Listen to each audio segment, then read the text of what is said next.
The action tracker has been previously circulated. Can I ask for a show of hands to agree the minutes, please? Agreed. Thank you very much.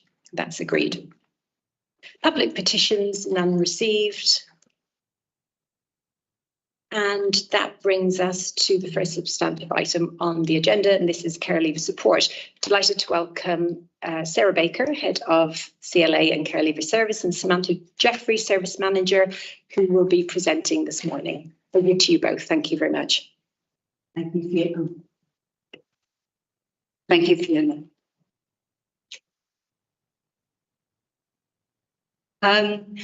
My report, the care leaver report, comes in three parts, really. There are two parts that are to note, and one part which is a proposal which we are seeking agreement for. So if I start with the two parts that are to note, the first one is the work that is being completed in respect of the care leaving service following our inspection, our Ofsted inspection back in January 2023, and also our young person led scrutiny that happened in October 2023.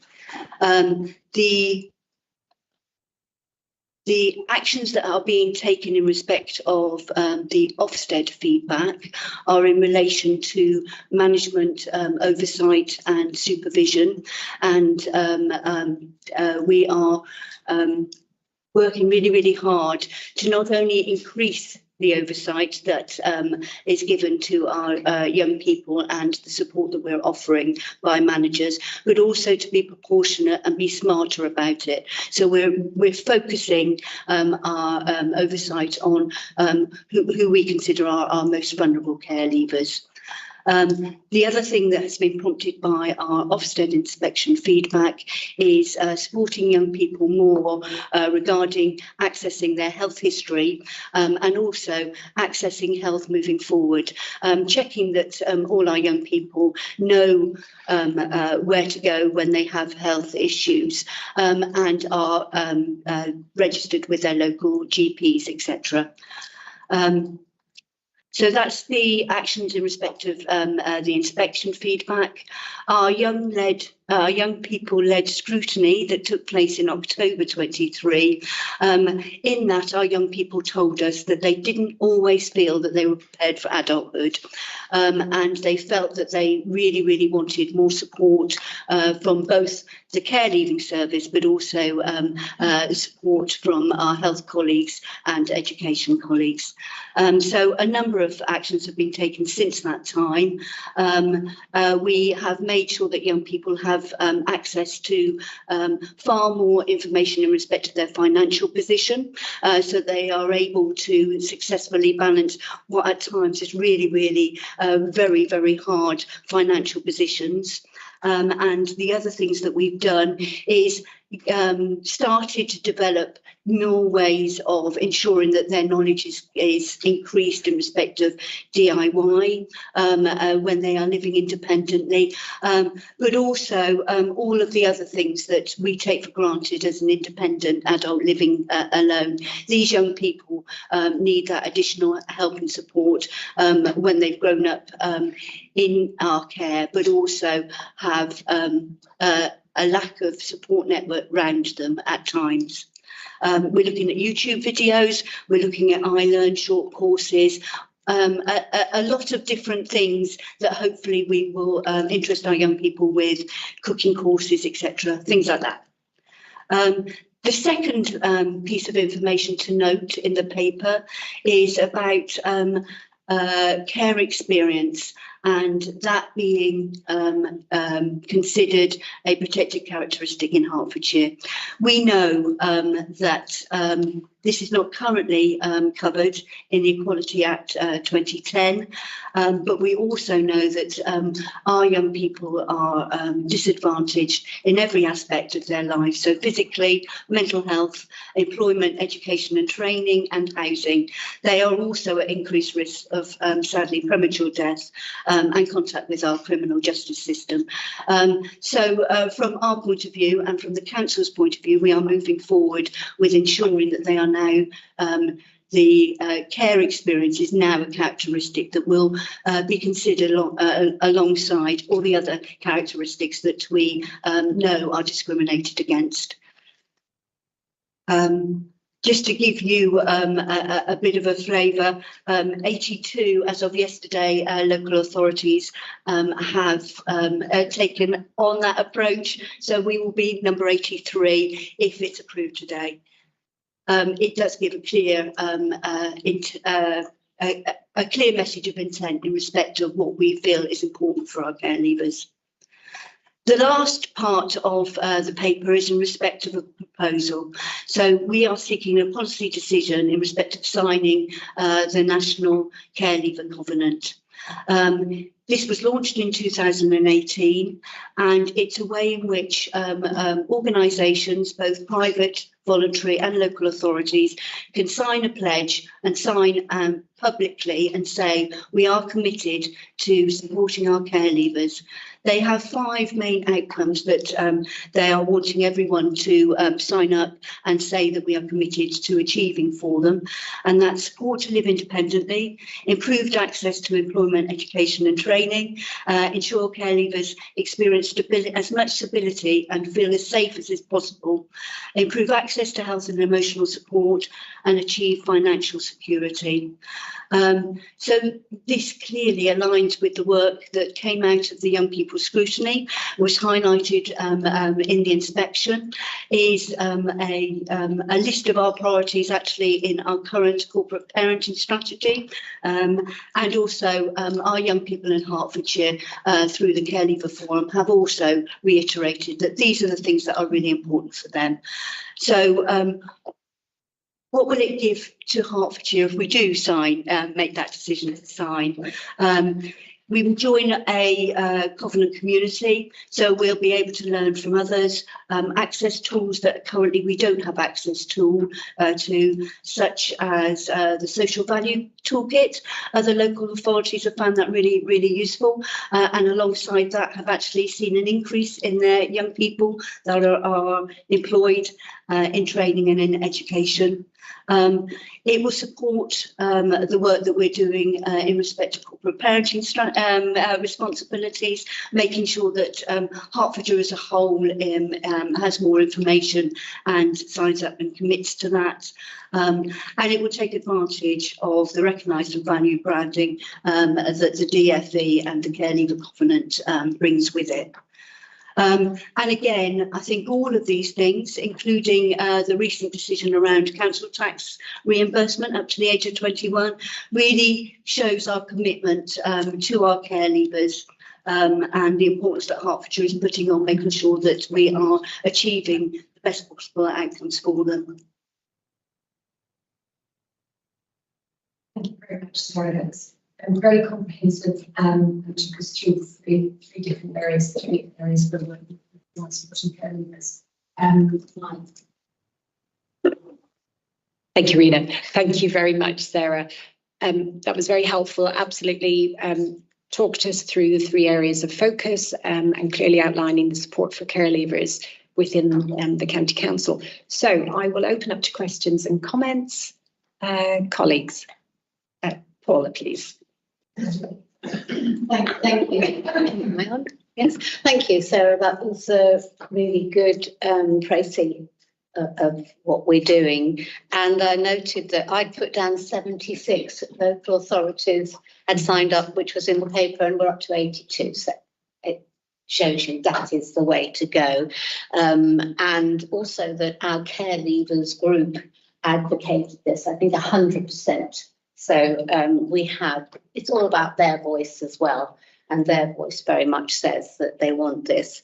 And as you said, we're already introducing council tax relief for up to 21. This is just another step forward because the care leavers group does have such poor outcomes compared to the rest of us with mental health, education, employment, which we're looking at this morning, housing, and that increased risk of premature death and the contact with the judicial service, you know, that everything weighed against them. So the more that we can put the scales the other way, is what we should be doing as corporate parenting. So I'm very much for signing up of this. And I just wanted to say thank you very much also for the work you've been doing, you know, helping them with the financial side of things, making sure that they have their contacts, that they have their advisors they could go to, because as I think we said earlier, we support our own children. We don't cut them off at 18. Support them. I think Steve was saying till quite late in life, until then we realised maybe it support us a bit. But so it's really important that we have this clear pathway that we show them support. Thank you. Thank you very much, Paula. Fiona Guest, next, please. Thank you, Chair. Thank you, Chair. Knowing what Councillor Hiscox just said. Am I live? Nigel, could you perhaps turn your microphone off? Thank you. And that, I think that may help Fiona's. Can you hear me now? Yes. Echoing what Councillor Hiscox has just said, this reflects our role as a corporate parent, doing what any decent parents do, supporting their children as they grow into adulthood. But looking more specifically to care experience being treated as a protected characteristic. In our equality impact assessments, would they consider the impact that any decision would have on care leavers?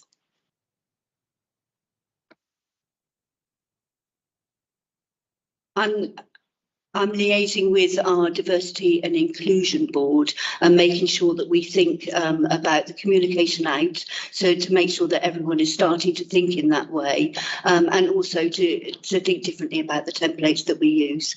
So the answer is yes, and I appreciate we've got a bit of work to do before we have completely embedded that approach, but we are working on it. Thank you. Thank you very much, Fiona. And I suppose just following on from that, obviously we know that, and I think it's highlighted in 4.4, there's a step, several steps to take forward in order to be fully signed up to the covenant. So there are commitments to make, and that would be one part of looking at, okay, so what does this mean practically for our care leavers, and looking at how we can embed in impact assessments, etc., would be just one aspect of that. Thank you very much. Nigel, please. Thank you, Chair, and thanks for this report. And very good, it's what we wanted. And obviously, I fully support 1.2 to sign Hertfordshire to sign the National Care Leavers Covenant. We support 1.3 that the County Council will now treat care experience as if it were a protected characteristic under the Equality Act 2010. I think this is very important. And of course, it's good to see, as I've written on there, too, the synergy between National Care Leavers Covenant and the 5 main outcomes, and the work being completed in Hertfordshire by the young people and the scrutiny in October. And that feedback from the Ofsted inspection, their 2 main recommendations, very important. Obviously, I've got to mention again, finally, the council tax exemption, which obviously Councillor Hiscox and others have mentioned, but of course that's something we here called for the last 6 years or more. So we welcome the fact you've introduced it, although we would think that you should go, we do think it should go to 18 to 25, and I'm sure that should be looked at over the next year. Yes, we are pleased to see the recommendations of the inspection being adopted, and especially the additional consultant, and reduce the number of care service leavers that I'm just not missed that now, but I'll put down approximately 18 to 20. And my main thing was that we support the enabled care leavers access to understand their health histories. And I just wondered how far that's got. Are we at a point where care leavers themselves would have the chance now and to understand and have the best access to their care and health information?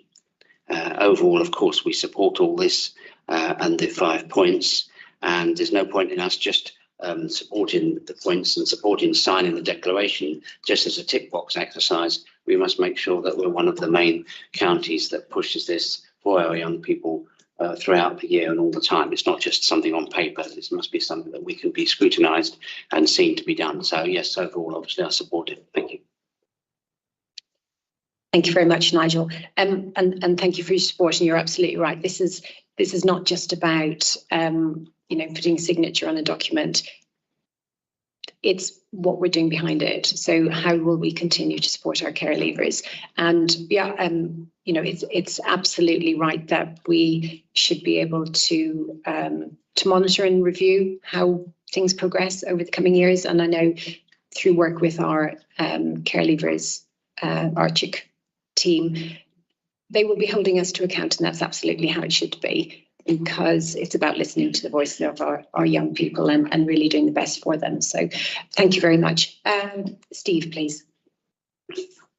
Thank you. I think in terms of the covenant, I completely support that. I hope that it's not actually going to change our practice significantly, because I hope we're doing the things required by the covenant anyway. But it's important to make a public statement about these things, even if it doesn't change things, and it may well change some as well. So I entirely support that. I think in terms of the protected characteristic, what I hope is that it will become impossible for those in other parts of the county council to know that it's any different from the ones that really are protected characteristics. If we actually want to treat it as one, then we have to do it across the organisation, and it has to appear exactly like the ones that are legally protected. So someone preparing a report for the highway service has to include the impact on looked after children in exactly the same way as they would dealing with people with disability, for example. And I appreciate there's perhaps a bit of time to do that, but I think it's important that we get to that position. That's what we're going to achieve. I think in terms of the other parts of the report, looking at what's been done, I did have a couple of questions about that. There are discussions about essentially how we continue to provide support, because, as Paul has said, people who grow up as part of their families and care for their families have a very gradual transition to adulthood that starts before 18 and finishes after. Whereas for looked after children, it's the legal position is it happens on a day, and clearly doesn't work like that. And a couple of questions that arose to me looking at the report. We talk about engaging with business, but the vast majority of people in Hertfordshire work in smaller businesses, which are much more difficult to engage with. And I wonder whether or not we do try and engage with smaller businesses. And secondly, networks of all sorts are important. I don't know to what extent we try and encourage care leavers to have a care leavers network, because they will have some shared experiences that may be useful for them to be able to exchange views about, even after they've left care. So 2 questions about the way in which we provide that sort of ongoing support. Thank you very much, Steve. So several excellent points raised. Miranda, I'm going to ask you to come back in. Thank you. Thank you, Steve. Just to say, we absolutely are thinking the same that you were thinking, and those are 2 things that we're in sort of progress of doing at the moment. So we're, as part of the corporate parenting board, a couple of our leads are working on developing a corporate parenting network, which is exactly as you described, so that people out in the community can subscribe to that, take an interest, and then hopefully, they might have something to offer. We're also through SMB, so through Owen's leadership team, which Joe's a part, we've made links with Danny Bailey, who's now going to be on the corporate parenting board. And she is linking us into all the districts, but also into the LEP, so that we can sort of start to sort of establish better links with businesses sort of big and small. So that it's a work in progress at the moment. Thank you. And Joe is going to come in as well. Thank you, and thank you, Miranda. And just to add a little bit, so you'll have noted in the report, and it's possibly in the next report we're going to talk about, how through the virtual school and through services for young people, we already do link quite heavily into the business community in Hertfordshire, both small and big businesses. And I know that in March we're doing, a couple of events bringing together a whole range of businesses, both big and small, across Hertfordshire to think about children in our care and children leaving our care and how they can support us. But it's something we can continue to build on as part of the Care Leavers Covenant, and we really welcome that. And in terms of networks for children who are leaving our care, we bring them together on a regular basis. There are key people who come together as part of our CHICC, our representatives, but there are other forums too, which I know Sam Jeffrey would be able to talk about if you want a bit of detail. But for example, our Ohana group, where we bring together children who have left our care who are parents, and actually they come together and they're supported through a volunteer mentoring programme to both come together as a group of parents, but also think about their child's welfare, how they continue to support their child and support one another. And I've gone out, and I know others in this room have gone out and met that group, and it's a really good example of how bringing people together in the networks that you describe, Steve, can really provide that sort of social support that they might not be getting from their wider or immediate family network. So thank you. Thank you, Jo. And just to add to that, the Care Leavers Christmas party, I think that's another example of where the care leavers perhaps come together and haven't known each other, but actually by the end of the evening, they've built up some relationship and network and that peer support. Just picking up, you're absolutely right, Steve. So about the covenant, this is, signing it, I think it will just help to focus our minds and hold us to account, really. So that's how I see it. And I think it's a very useful tool that we can use across the whole council.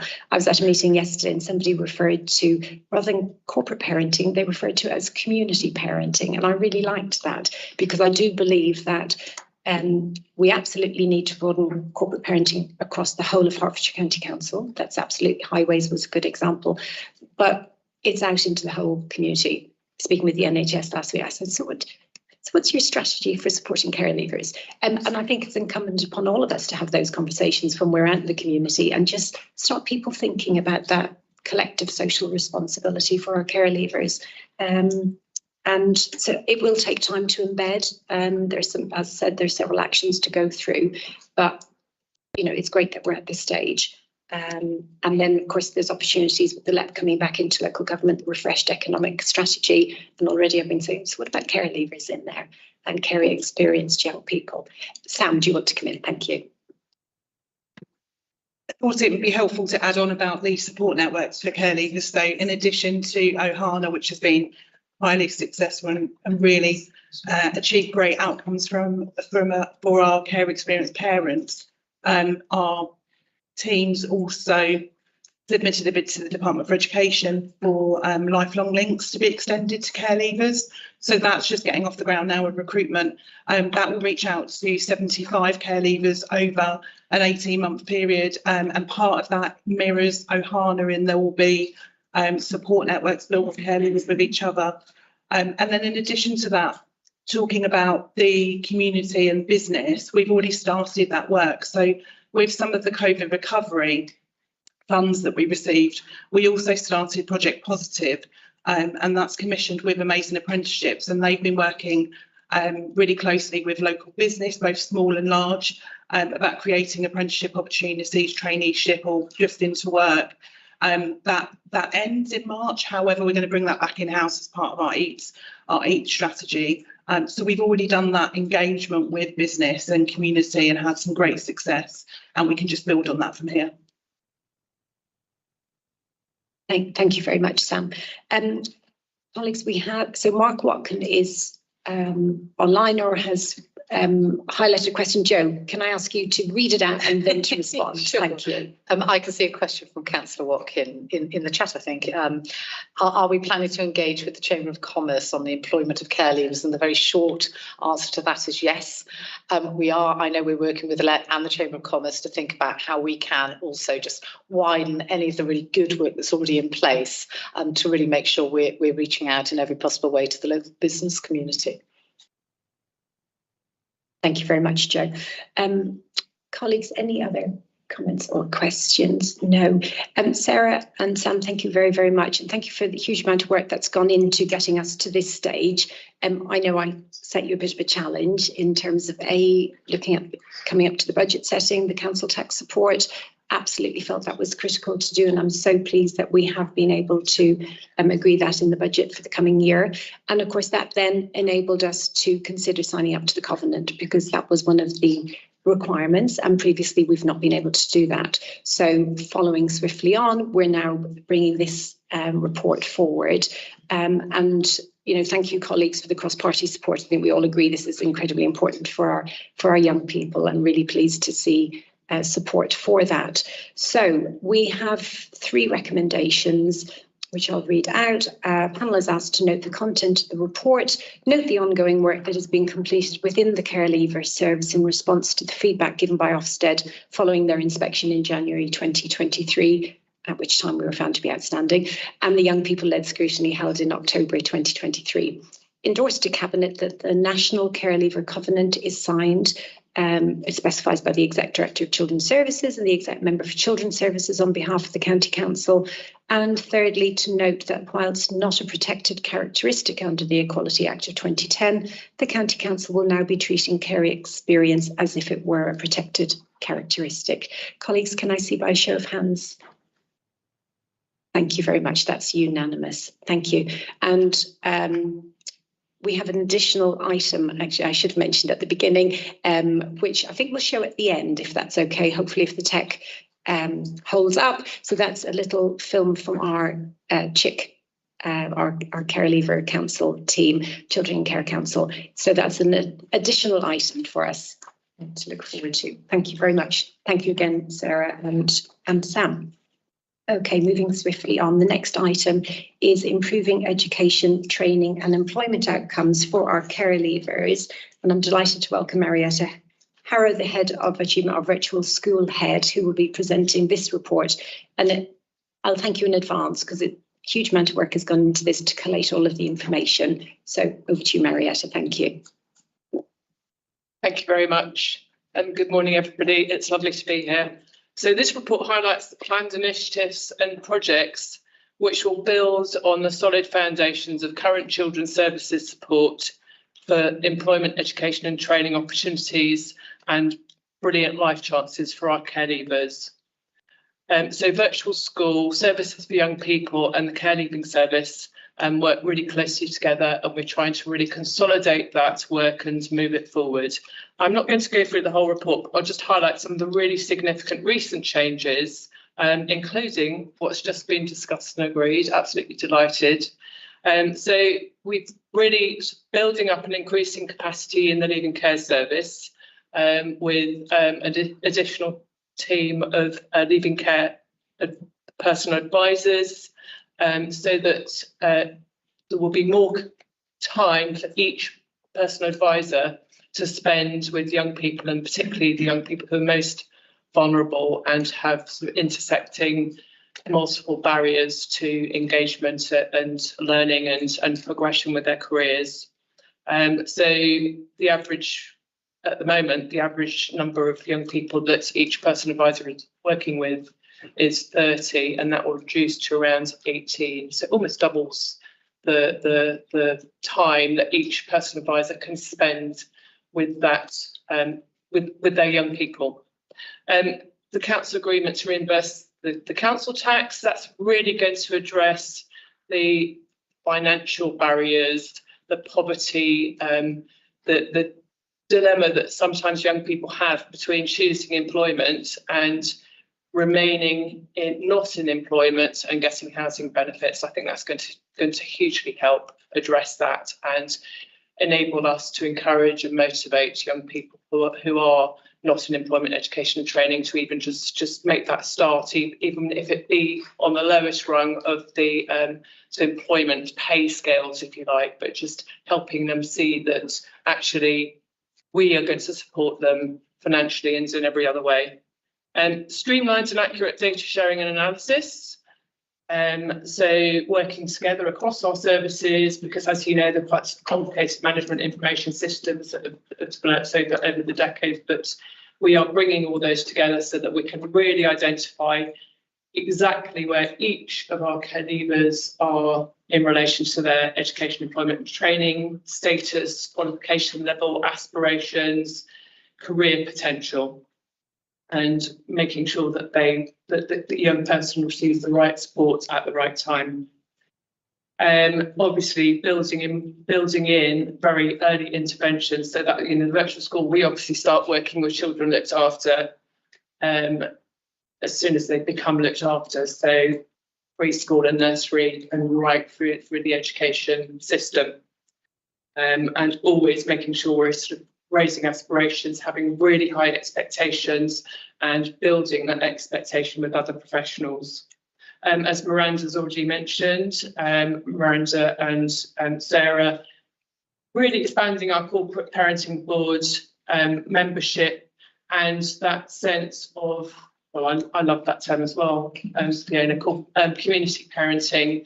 So we're really getting the message out, and more adults across our communities, across Hertfordshire and beyond, who are holding our young people in mind and always thinking, as Fiona's so brilliantly doing when she goes out to meet employers. And I know you're visiting a golf club. Yes, they're always challenging. What are you doing? What more could you do? How can you support our care leavers? And I think care experience as a protected characteristic is going to very much help embed that. Targeted employer network, as Joe's just mentioned, we really want to build up our employer networks. There's already, I mean, Services for Young People already have a huge network of employers that they link our children looked after and care leavers into. We have external partners such as ELSA. I'm just going to show some photographs shortly. I heard providing the technology works and some recipes images, but where they also can, they provide taster days and linking up with employers to work experience or insight sessions or mentoring from employers. So it's just increasing that and actually supporting our employers to understand and have the confidence in what the impact of trauma can be on engagement in learning or career progression or fitting into an organisation as a new employee or apprentice. So you know, we can offer the training and support to employers to build that confidence. And I do think there are a lot of employers out there who are really keen to support our care leavers and give them the opportunities that they deserve and allow them to flourish and achieve their potential. So we have created a draft action plan based on this report, which details the individual work of Services for Young People, Leaving Care Service and Virtual School, but also our joint partnership working and work with external agencies. So our draft action plan is going to go to the Corporate Parenting Board and CHICC next Thursday afternoon and evening. And then we'll just bring a one-page summary back to you so that you can see what our top priorities are over the next year and some forthcoming months. So I'm just going to try and share now some photographs, and also I'd very much like to give you, I don't know how much time I've got, Fiona, but just some illustrations of young people we've recently worked with where we've helped support them into really positive outcomes in terms of education, employment and training. Just going to...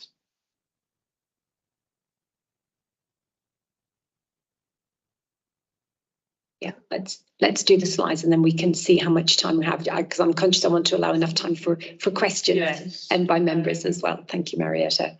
Turn that on to struggling with my, just doing some, just getting support from my colleague here. So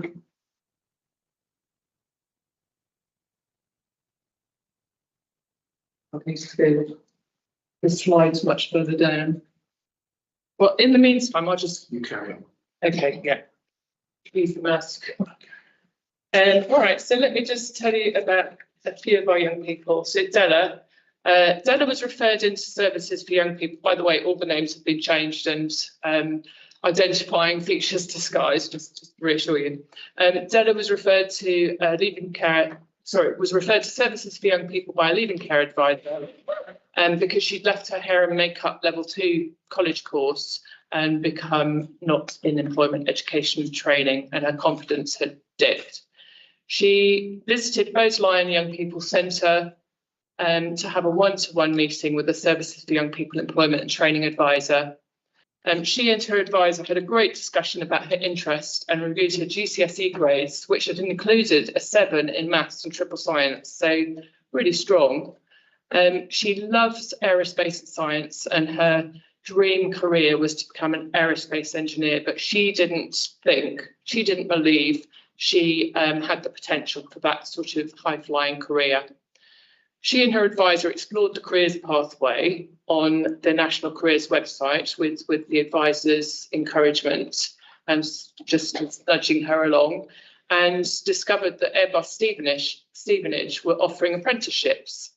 So it's starting to plant the seeds of this might be a possibility for you. She signed up for the Pathways to Success programme and received weekly one-to-one support, including activities to raise aspirations, to build her confidence, and to develop her CV. She also looked at part-time work opportunities so that she could get some work experience under her belt, and started exploring college provision potentially for the following September. After this reflection, exploration, and targeted work with the advisor, she actually took the decision to apply for sixth form to study A-levels to pursue her aspirations. She also then secured a part-time job in a cafe to gain work experience and attended the Identity Service for Young People project regularly. She was supported to apply and prepare for her sixth form interview, was accepted, and started sixth form in September 2023, studying for A-levels in maths and science. So that's Stella. Okay, I mean, I could give you so many illustrations, and I think if you manage to have a chance to read the appendices, you'll have seen some of our young people mentioned there. So Merrin is the separated migrant child from Afghanistan, currently studying English for speakers of other languages at a Hertfordshire college. He's a motivated student, keen to progress quickly with an aspiration to study medicine. At his personal education planning meeting, he asked to have some extra days of study because, of course, most colleges only offer 3 days a week, and be moved on to a vocational course. So he's quite impatient, sort of champing at the bit to progress.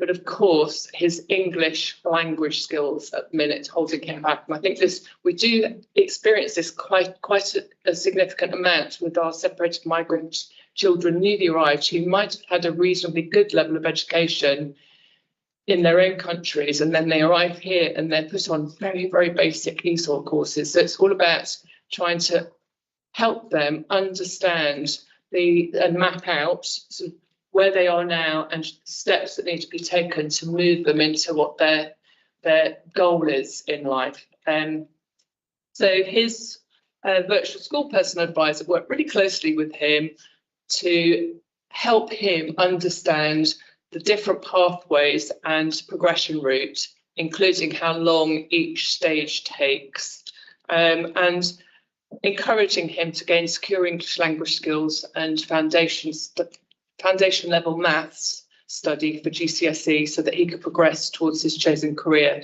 And bearing in mind that to get to sort of academic level of study at university, it usually takes, if you're starting from a level of no English, it usually takes around 7 years to acquire that language and the concepts, etc., in the language that you're learning in. And some of our young people make that progression much more quickly, but it's helping young people to have sort of realistic sense of how long that might take, and that it is going to require a lot of hard work.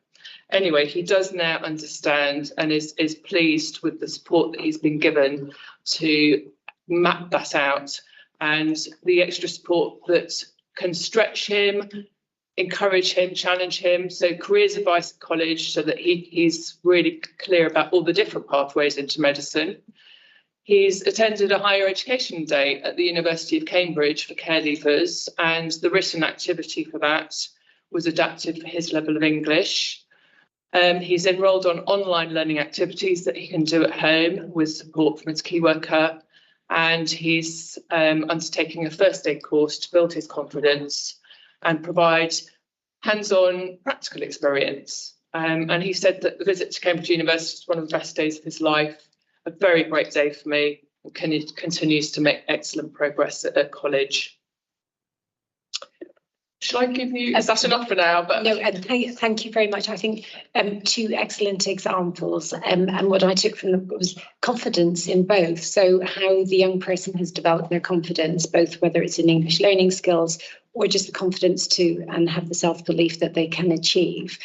So no, thank you, Marietta. And you made reference to, I think it was 5 or 6 appendices to this report, which I'm sure members have all had a chance to read through, which highlights the targeted support, the case studies, which Marietta referenced, the virtual school strategy and the annual report, and the care leaver standards. Delighted to also have Peter Hosier from Services to Young People and obviously Sam Jeffrey from the care leaving team.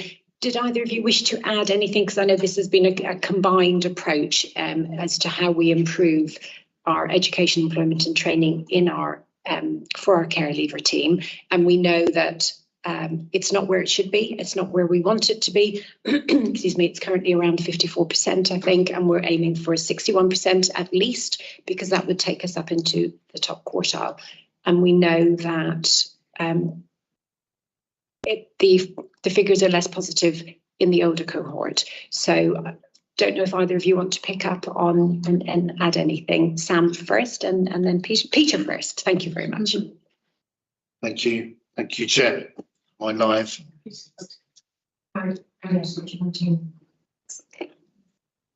Yeah, great. It's been brilliantly said already, hasn't it? But you're quite right. We're not exactly where we want to be for this really important group of young people. So from Services Young People's perspective, the big change for us is part of our redesign, the reorganisation of the service. Other colleagues have already said how closely teams and services across children's services work together on this, and that can be seen in the last year or so. So from Services Young People perspective, we've been putting more resource, more of our advisors, more of our work experience opportunities, more of our links with employers. As already said, we already have great links. We're developing more of our youth workers' time into working with these young people. So without putting my head above the parapet, we do see opportunities to absolutely improve the situation working together. And I think that's the key thing, how closely the teams in children's services are working together. Thank you very much, Peter. And absolutely, and again, it's about this sharp focus and having the priority through the corporate parenting board, which I think is helping to just pull everything together in order to move forward and raise the outcomes. Sam, thank you. So I just add in, so echo what Marietta and Peter have already shared about the central point of this is us working together very, very closely and aligning all of our resources, because we do have an abundance of resources to tackle this inequality that our care leavers face. And as you say, Fiona, it does get that gap does get wider as our care leavers get older, and we want to tackle that at an earlier stage so that doesn't happen. Some of the bits that would have been in the report are introduction of to EAT workers on a fixed term basis, embedding those in the care leaver teams and having that dialogue. But also one of the important points that we've been doing is speaking to our care leavers, getting their voice heard. So they know why they're not in education, training, employment far better than we do. So we've done surveys with our young people to ask them why and what is it you need from us? What can we do? Just to make sure that whatever we're planning in our action plan aligns with what our young people are telling us that they need, and there's a continued commitment to keep doing that with them. But we're very confident that with the work that we're doing and the progress we've already made, that we'll continue to see that. And the council tax reimbursement is a part of that, and protected characteristics will support that even further. Thank you very much, Sam. Thank you very much, Sam. Yeah, absolutely. And it's around just bringing it all together and having a sharp focus. And I think as a panel, we're going to be very interested in just seeing how, seeing progress over the coming months. Colleagues, you're probably aware we're seeing the slideshow at the moment, Marietta. So this was from the recent Essendon. Explore More Plus. Yes. So services for young people Oh, at school, Can you just turn your mic on? sorry, services for young people and virtual school since October 2023. From year 7 onwards, services for young people are offering bespoke careers advice, guidance, support meetings termly for our children looked after. So it's about raising those aspirations from early age and putting in that support and guidance. This was the February half term Explore More Plus day at exploring sort of raising aspirations around different career sectors. Lots of employers came along to offer workshops. You can see very sort of practical, hands-on, and also helping young people think about their skills and potentially introducing them to ideas and avenues that they may not before have thought of. So that's what this one was about. Thank you very much. Nigel, do you mind just, sorry, I was going to ask you to turn your mic off, but I realise you have indicated to speak. So thank you, Marietta, and I'll open it up to questions and comments. So Nigel first, please. Thank you, Chair. And yeah, thanks for the excellent report, Marietta, and obviously the examples that you've given, and obviously Peter and Sam. And I think the key thing that we're all concerned about, is getting that figure up. And actually, I'm just looking at the report on 10.4, using the post-16 pupil premium plus, and obviously the work that you've done to try and track attendance of year 12 and 13 learners and those bullet points there. But I think the key thing is, as what Sam has said, is the keeping in contact. The voice of the child we've always had. Nigel, sorry to interrupt. Oh, Marietta, I was just going to ask if you could remove that. Sorry. Thank you. Challenges technology. Yeah, Sorry. I think the key voice for me, and always has been, is the voice of the child, as we've always said. And when our CHICC representatives either talk to us or in scrutiny. So Sam's point about trying to keep it, or making sure you keep in contact with many of those young people so you can get it early on if there's an issue. Then therefore all these points here about what you're doing, full take up of the John Lewis Building Happier Futures programme, all those other things, and the post-16 stuff, that will all help. But as long as we try and keep, I know it's not always easy for everyone, but keep as much contact as possible and a track of where they are, and if there's a problem early on. So I think, obviously I support everything you're doing here and all the links as much as we can with business. And obviously anything more that we can do, and I'm sure us as county councillors can do, to promote this in our local areas is very important as our role as corporate parents. So overall, I support that, but taking note of the contact that we must carry on doing. Thanks. Thank you very much, Nigel. It's absolutely about keeping a sharp focus and keeping the voice of the child at the heart of everything we do. You're absolutely right. Thank you. Steve, please. Thank you. There's clearly a lot of valuable work being done, and there's a lot of data in this report, some of which I had some difficulty in correlating the various numbers. But I think, for example, that it tells us that for children across Hertfordshire as a whole, there are 93% are in employment, educational training in years 12 and 13. So the 7% not, but there are 31% of looked after children who are not in years 12 and 13. But it also says somewhere, it says in 8.1 that the rate of young people need drops across the groups of children looked after between 16 and 18 years of age. But the figures earlier tend to suggest that it increases. So I'm a little confused about the numbers. I think it would be really useful to have the numbers tabulated, actually. And the reason I think that's important is not just for our information, but because there will clearly be different interactions and different interventions that are appropriate in differing circumstances. The reasons that children looked after or children who've formerly been looked after are not in education, employment and training will differ depending on their age and their situation. And clearly our interventions need to respect the fact that the reasons will be different. So I think that's my first point. The second is that we've heard lots about interventions that have been going on. Some have been going on for some time, and without wishing to undermine those, it's clear that over the long term we've had a bit of a ripple in the rate, but not a substantial change. So firstly, the things that we're doing will need to be different from what we've historically done. And secondly, I'm interested to know what we're doing to assess the impact of those.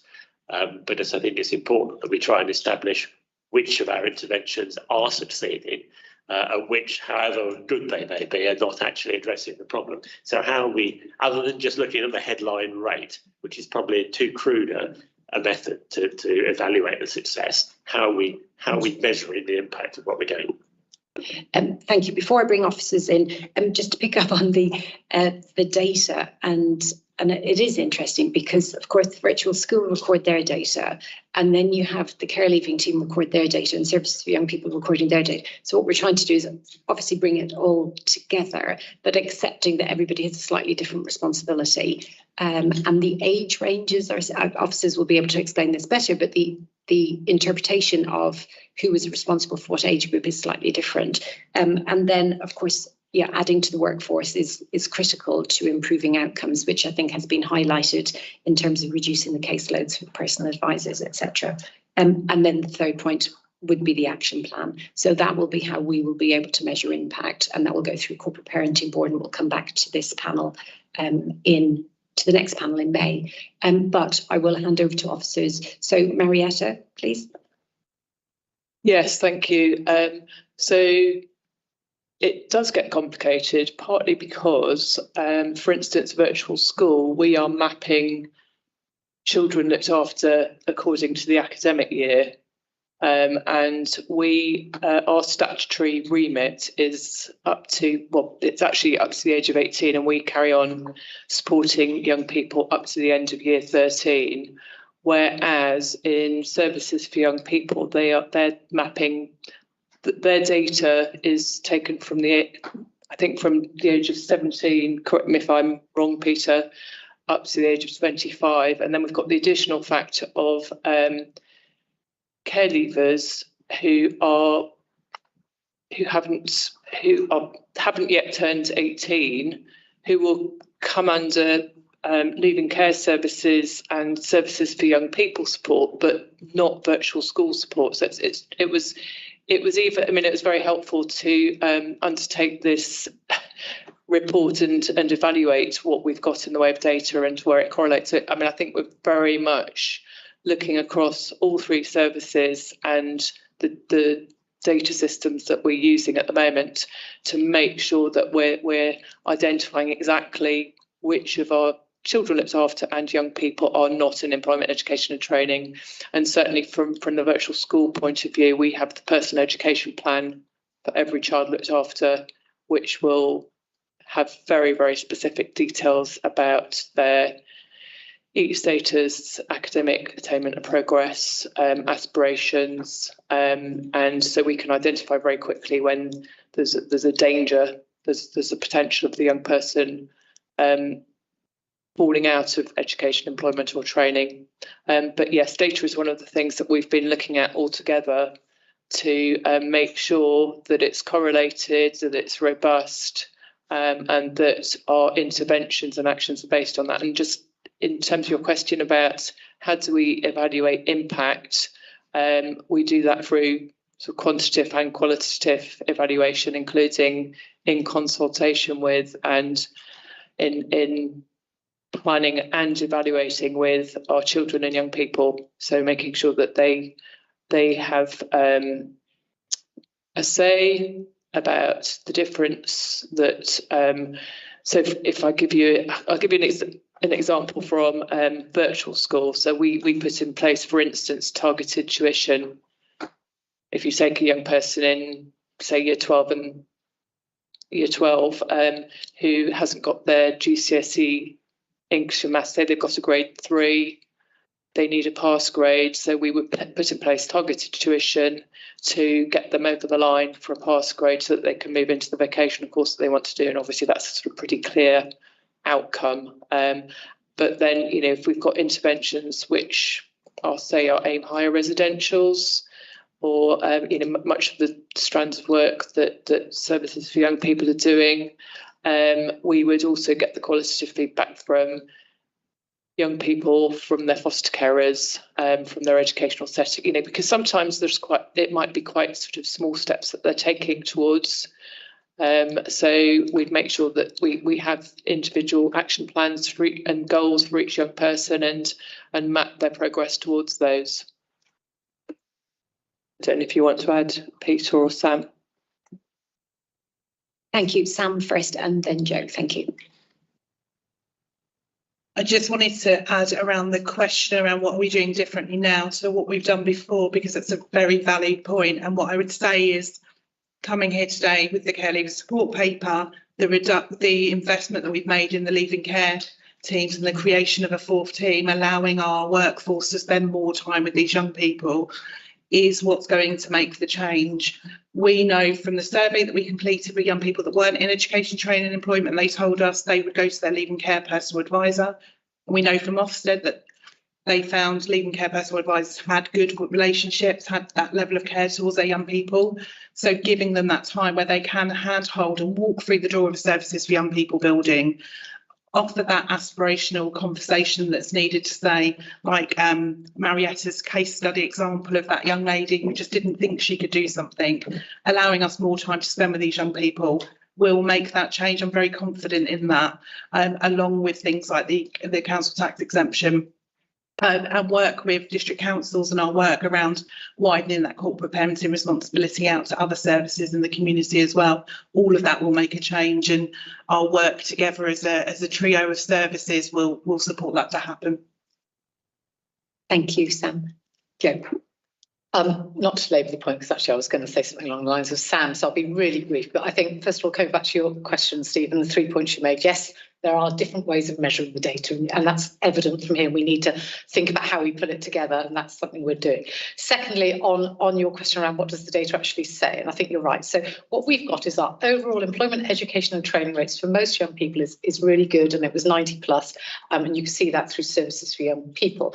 When we think about children in our care, for years 12 and 13 it goes down to 69%. And what you see is between year 12 and 13, it weakens, so it goes from 75% down to 63%, so gradual decline. And then when children go from the age 19 to 25, we see it get even worse, and that is not where we want it to be. And for me, that speaks to the point that Sam is making and your question about what are we doing differently, because there's a bit there around the transition. That's our challenge. As children leave our school and they move into independence in a way that other children who are living at home with parents don't, we see that outcomes in terms of employment, education and training get worse. And when we talk to young people, what they tell us, it's exactly what Sam said, is we need to have somebody who's on the end of the phone, who we feel has got our back, who's talking us through all of this really complex stuff about moving into independence. Because if we don't have that, the first thing that goes is my college place or my training place or my work apprenticeship. I can't get there. So we need that relational, hands-on approach from our personal advisors who work, you know, hand in hand almost with our care leavers, so that they've got that wider support. And that will mean that they then link into the wealth of support available from services for young people and community resources. Because I'm always struck in this sort of meeting or in the CHICC meetings, there's a huge amount going on in Hertfordshire, but so often young people just aren't connecting into it. And so how do we connect them into it? And it's that bit that I think speaks to what Sam was saying. And that's where we'll see the really big difference happen. Thank you, Joe. And I would add that the work with districts and boroughs is critically important in this, because housing is one of the elements, and that can be a barrier to employment, education and training. Oh, sorry, we're just experiencing some IT issues or furniture issues. But nobody was injured during that last moment. So just to reiterate that liaising with districts and boroughs is critically important. Housing is an issue. There is a barrier to employment, education and training for our young people. And it's about, again, widening the corporate parenting responsibility, the community parenting responsibility with districts and boroughs, and just making sure, you know, our young people are in really good quality accommodation so that they can access their courses, their jobs. So yeah, it's a holistic approach, I think, to supporting our young people. Paula, thank you. Thank you. Am I on? You're on. Right, thank you. Thank you, Chair. Yes, I think that was really good. It's bringing all that together. The resources are there. Are our children accessing them? Can they access them? That's really important. And I was really pleased to see that the leaving care personal advisors, they would now have 18 to support rather than 30. And that's going to make a huge difference to have that availability. I did look at the timing, and I think it was once a month or something, and I wonder if that needs to be increased or looked at. But the two words I took from this report were for the virtual school, aspirational, and for the services for young people, sustained employment, because aspirational is so, so important. What do we do as parents? Try for that job, ask for more money. You know, we're there behind them when they go for these interviews. Yes, you can do it. And that's what we need to say. As you said with Stella, I think it was, you know, don't look at this. I think you can do this. At least try. And that's what we must do for our care leavers, be aspirational, not think, you know, you could stack shelves at Tesco when they could well be going into much higher career levels. And then I think as for services for young people, it's that sustained employment, because how many of us go for a job and it's all exciting, it's all great, and by week 3, somebody's told us off. Somebody's had an argument with us and we've got to get up again at 7 o'clock in the morning, and the whole thing sort of think, oh, do I want to go? And that's where those services for young people can be behind our care leavers, just as we would as a parent. Yes, you can. It will all be forgotten when you go in, etc. And all those conversations we have that make that difference to sustained employment. So I think they were the two key things that I really picked up. The one thing I would like to ask, and this is my role as a parent and then as a corporate parent, I know with my own children from about 16, because I'm a pushy parent, they had Saturday jobs and work in the holidays, mostly found by me. One was at the local library. I saw an advert and said, why don't you go and do that on a Saturday? Are we making sure our young children, and then coming up to care, so they have that experience as care leavers, are having employment in the holidays on Saturdays, which is so crucial to giving them the life skills in education? Thank you.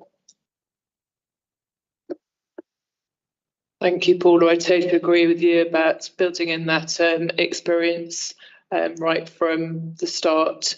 And that's what our Explore More Plus programme is going to be doing. So services for young people advisors will be securing those opportunities and helping the young person explore a range of different possibilities in terms of work experience.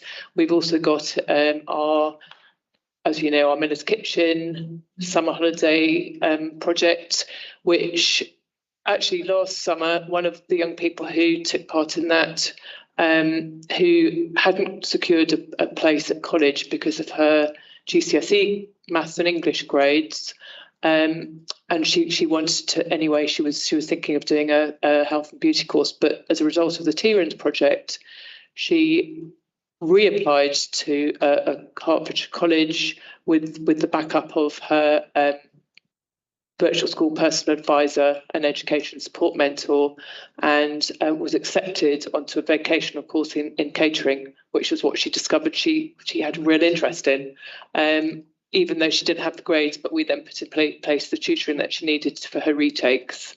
And I just think, as you say, as our, loving, pushy parents, we encourage our children and young people to not just focus on one area, but to think of a whole range of different options. And as we know from our own employment experience. You don't just stick at one thing necessarily for the whole of your working life. You might have a whole range of different career changes and retraining and continual learning and development. So that you may suddenly be inspired to move into a completely different area as a career. So it's also, whilst we don't want young people to give up if they're just starting in a career pathway, we also don't want to be so inflexible that they can't think about changing and how they would go about doing that. But yes, I think building in early lots of opportunities for work experience and tasters in a whole range of different sectors is ideal, which is very much what we are building in from year 7 onwards. And in fact, we also do it, right from primary school. We talk with children about what they might want to do in the future, make sure that they are linked into the career exploration activities that schools offer. So yeah, thank you. Thank you, Paula. Yes, it's about identifying opportunities, isn't it, and providing the right support for that child, in order for them to flourish, really. Yeah, thank you very much. Colleagues, no more questions or comments? No, thank you very much. So we are asked to note and comment on the report and appendices, and thank you to officers. And I hope it's helped members just to understand that this is not held just in one team. It very much is a partnership working, and we will be keeping a close eye because we have an aspiration to see more of our young people, our care leavers, in employment, education and training. And we will have a report coming back, or the action plan will come back to the May meeting. And then I think perhaps in 6 months we'll request a follow-up, because we want to keep a close eye on this. So I think 6 months perhaps in the autumn would be a good time to have something coming back. Thank you very much. Colleagues, can I just ask you to note, show of hands, happy with that? Thank you very much. Thank you. And thank you, Marietta, Peter and Sam. Peter, looking at you as our tech guru, would now be a good time to run the little video? Would that be okay? Sam, I'm looking at...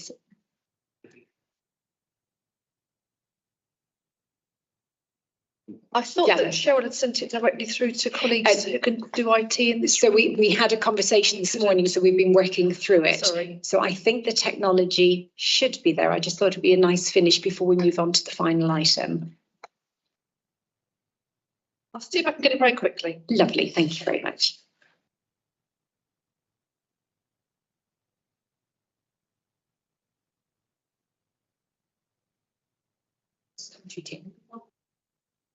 If it goes through.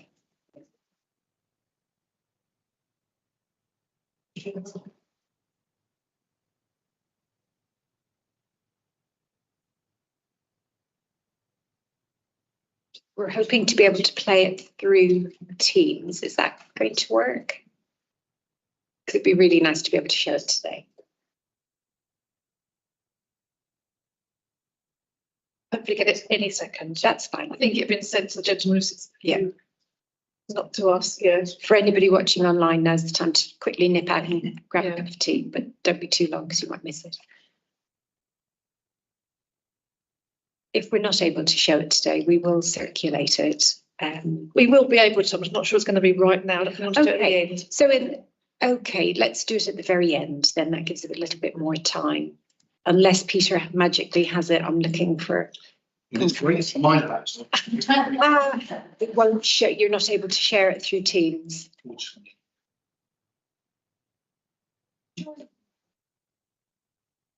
Yeah. We'll give it one more minute. Okay.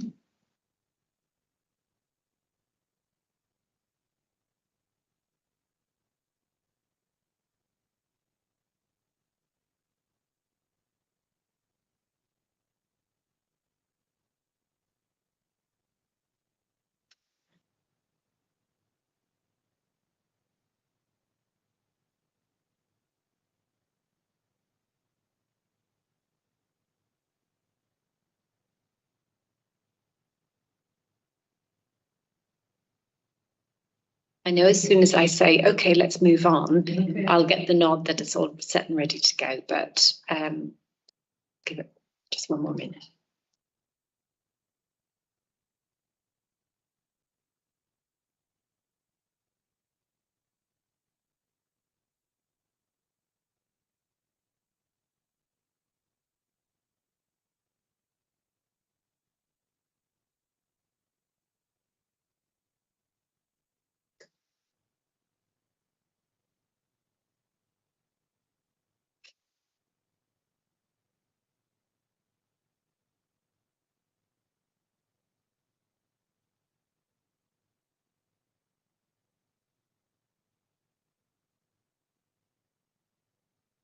You good?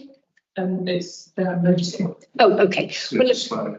it's going to be slow. Okay, let's carry on. And then if you find that it is working, we'll show it at the end.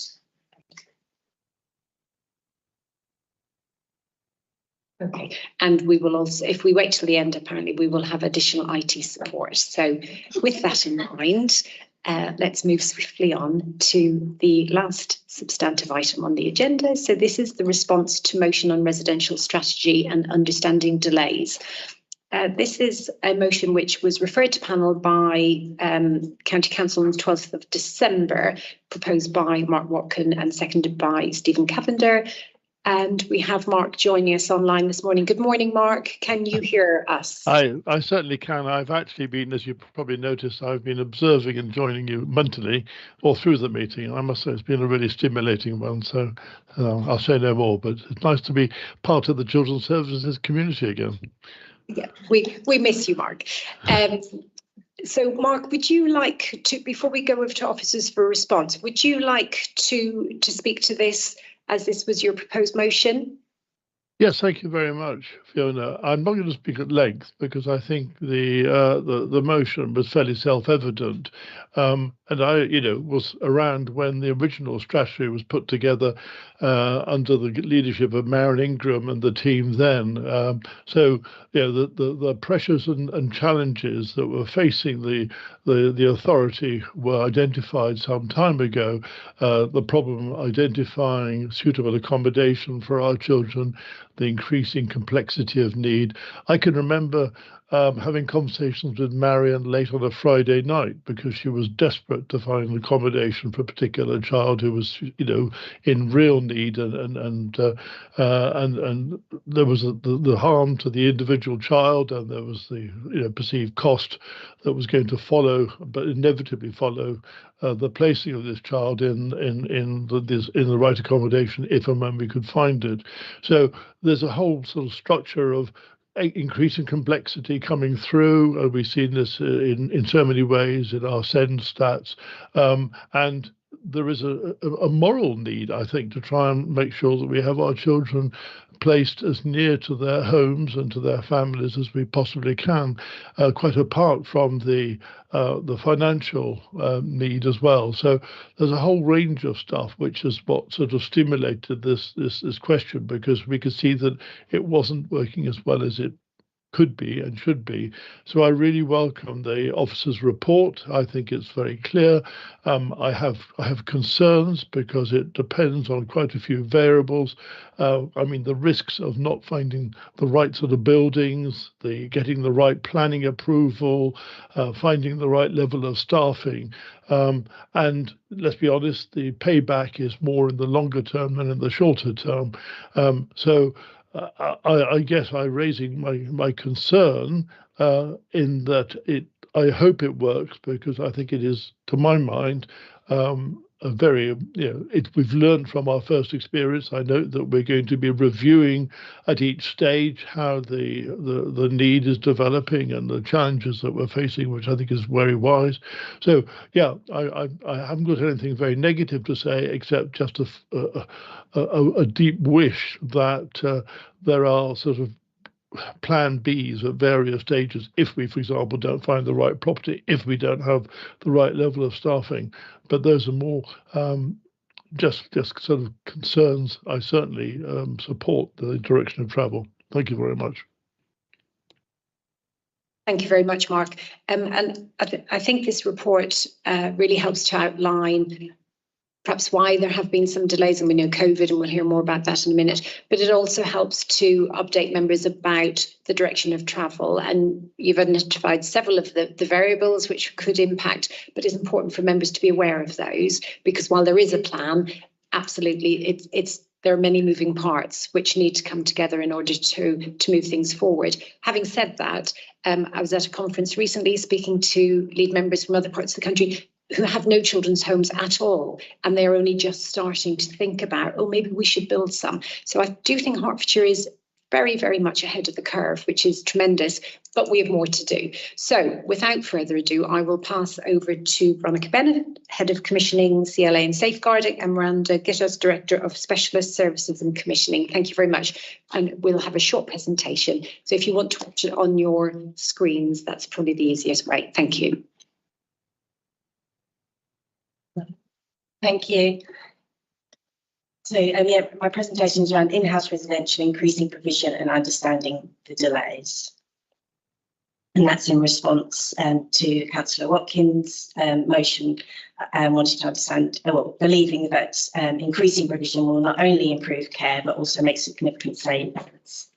It's about understanding the delays and what steps are being taken to overcome them, and believing that this project should be accelerated and significantly expanded, and asking for information around our work with partners in not-for-profit sector, and sharing in terms of specialist provision with other local authorities.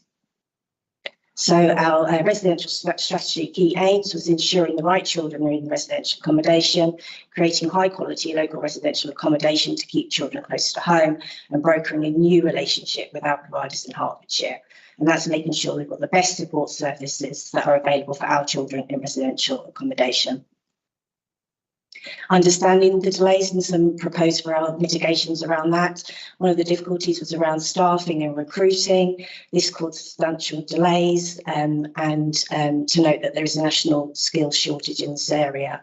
In terms of mitigation for that, our commissioned approach, which means that we are asking private providers to come in and work within the homes that we refurbish as part of Hertfordshire County Council's portfolio of properties, to mitigate that risk of staffing. We continue to deliver Hertfordshire's Residential Academy for in-house staff, so that's recruiting new people to the sector, perhaps people that haven't got experience, but with the intense training the Academy offer, we're recruiting more people within that area. We're also reviewing salaries for our in-house residential staff to making sure they're in line with the market and our neighbouring local authorities, and that's about introducing and encouraging more people to work with us and inside Hertfordshire's borders. Another risk identified was around the buildings and finding suitable premises, and around delays where planning permission is needed and perhaps was not granted, and an appeal process. In order to mitigate that risk, we have regular weekly meetings with property staff and resources. We now have a dedicated project manager who will support this work and ensure that properties come to us in a timely manner. We also are considering alternative ways of obtaining premises, and that's linking with Hearts for Living, the potential to buy properties on the open market, and also speak with providers in the system, and that also includes non-for-profit, to see if there's other buildings that we could access. It's also about timely escalation of property needs to senior leaders to support where necessary, and continued positive communication with our local councils and members to support the commitment to the strategy. Thank you. Some delays that we've experienced is around property refurbishment, and some of that was around access to materials, but that seems to have subsided, but around really challenging about value for money. In terms of mitigating that, we've asked some providers that have got the infrastructure and who win contracts with us to take responsibility for some of that refurbishment. Again, we've got a dedicated property project manager in the capital delivery team to support us around timeliness of refurbishment, and again in terms of ensuring that we've got the right people when things aren't going right, and we're flagging that as soon as possible. In terms of the changing needs of young people, the way we're phasing the approach for the strategy is making sure we're really looking to see what the needs are currently for our children and young people. While we did have a large need to support children with some highly challenging behaviour, what we're finding now is a lot of need in terms of mental health and mental health support. So we're making sure that we've got that flexibility in our service specifications that are going out, are really focusing on that need. In terms of increasing provision, we are well on the way to achieving 31 beds by the end of this year, and we have also had agreed that we will expand the strategy with an additional 22 beds. I did just want to note in section 2.27 on page 3, where we talk about residential beds that are children in residential care, the 85 were around children that are in independent beds with our independent providers and didn't include our in-house provision. So I've just corrected that within this slide, that we're saying that we've got around 111. That does fluctuate month on month, but it's generally around 111 when we combine the both. So when we successfully have our 68 beds, we'll be looking at sort of 60% of the market that we will be either supporting in-house or being managed by our providers. So there is still scope to increase. This is just a depiction of the timeline of obtaining and having a fully operated children's home. So this is our fastest, best case scenario of the timeline.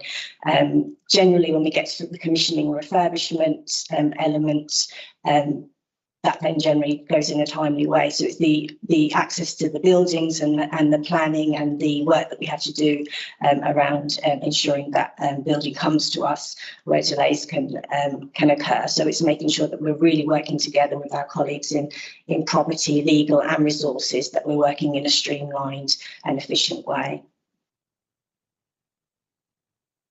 And then in terms of answering around working with our colleagues, we are part of the Eastern Region Pathfinder Commissioning Collaborative. We did put a bid into the DFE. Unfortunately, we weren't successful for that as a collaborative, but we do continue to meet regularly on a monthly basis to discuss how we work together in terms of ensuring value for money in terms of our beds in our region, and also how we're working together to look at really those specialist provisions where we need to support our most vulnerable children in care. So that's good and work well underway with that. In terms of working for not-for-profit organisations, we are encouraging people to the sector. There isn't the same volume of charities that there may be in other sectors, but I have linked with a leader within the National Centre of Excellence for Residential Childcare, and consulting with him around who we can contact and how that not-for-profit sector works within the residential setting. Thank you. Thank you very much, Veronica. That was very helpful. Miranda, did you want to come in at this stage, or am I happy to go straight to questions of members if there was anything you wanted to add? No. Okay, thank you very much. Stephen, can I invite you to come in, because you seconded the original motion. If you would like to start off, and then we will take Nigel after that. Thank you. Thank you, Chair. And thank you, Veronica, both for your report and for your presentation. I do sense that there's been a lot of work going on in this area, which I'm very pleased to see. I do also recognise that there are some people in this community with very complex needs, whether they be medical needs or whether they be personal family needs, where those needs can't be met within Hertfordshire. I accept that. But I think also we should all want the best outcomes for these people. And for most of them, the best outcomes will be here in Hertfordshire. And for that reason, I think we should be doing all that we can to find our own placements for them. It concerns me that with outside agencies, that accommodate some of our people. Those outside agencies are perhaps making quite a lot of money out of it. And we should want that money to be invested back in those children, in those people. And I wonder also, and this is a question for me to finish on, if I may, I wonder also if there's a reciprocal arrangement that we can have with other councils where maybe we can't care for a child in Hertfordshire, but it can be cared for in Yorkshire. And the same might apply in return. And I wondered whether maybe some sort of reciprocal arrangement like that could be had, whereby it's still the best outcome for the child, but financially it's better for the council as well. But other than that, that's about all I want to say. It's good to see that there is a lot of work going on in this area, but clearly we do need to do some more. Thank you. Thank you very much, Stephen. Picking up on the profit, absolutely. And we've seen a recent report which highlighted huge figures of profit from some of the larger companies. And I know it's something the minister has said they're starting to look at. So, you know, will they come and they put a cap? That would be pretty quite helpful and welcome. But let's wait and see this government or any new government, for example. Miranda, I know you want to come back about the right support for each child and how some of our children perhaps are already accommodated around the country and vice versa. So if you could pick up on the reciprocal point, thank you. Thank you, Fiona, and thank you, Stephen. And firstly, just to reiterate, you know, the absolute thrust of everything we're doing here is to reduce reliance on the independent sector and keep building our own in-house provisions. That's completely what we're focused towards, and we believe that's best for children and best for the budget as well. In terms of reciprocal arrangements, we already do that. So Veronica mentioned as part of the Eastern region, we put in a bid to be a pathfinder, a bid to the Department for Education to be a pathfinder and to trial new ways of doing collective commissioning. There were a lot of very sort of stringent requirements around the way that bid operate. And as an Eastern region, we all agreed, all the different local authorities in the region agreed that some of those things wouldn't work for us. So the bid we submitted was very much on the basis of being fairly independent in our approach, and we weren't successful. However, as Veronica said, we're still meeting as a group and still working as a group in terms of what we could do collectively. But on the ground, in terms of, you know, sort of reciprocal arrangements in placing children, that's done all the time. So we're frequently getting requests in from other local authorities within our region, but also sort of more broadly as well. And we will also, so Veronica's teams will send out requests to other local authorities. One of the sort of obvious challenges to this whole situation is other local authorities are struggling for placements just as much as we are. So sometimes we're not terribly successful, but we do have some success, but that work goes on. But I think, you know, as in terms of the whole sector, if provision can increase and particularly in-house provision can increase, then we'll be stronger in terms of being able to make further reciprocal arrangements. Thank you. Thank you very much, Miranda. Nigel, please. Colleagues, actually, just before you come in, Nigel, so there seem to be some IT issues on screen. Mark, can you see us? Is that back on now again? No, I can't. And I gather from the technician that to get it back would need to reboot the computer. Restart. So yeah. And yet Leslie, who's also online, can see the room fine. So I don't know whether you want to leave and join again and see if that might make a difference. I don't think it's, well, I don't know. The technician has commented the video loss would need is to be refeeded. But here we are. Andrew Morton quote, the video loss is noted, but I would have to restart the computer in the committee room to get it back. That was his input. So I suspect it's not just me. No, and yet Leslie can still see the room. So lucky Leslie. I know. Gremlins afoot. Okay, he's saying I should try and rejoin. I will do that. Thank you very much. I'll be back in just a moment. Okay, thanks. Bye. Thank you, Mark. Yeah. We'll just wait for Mark to come back to rejoin and see if that makes a difference. Can Andrew come up?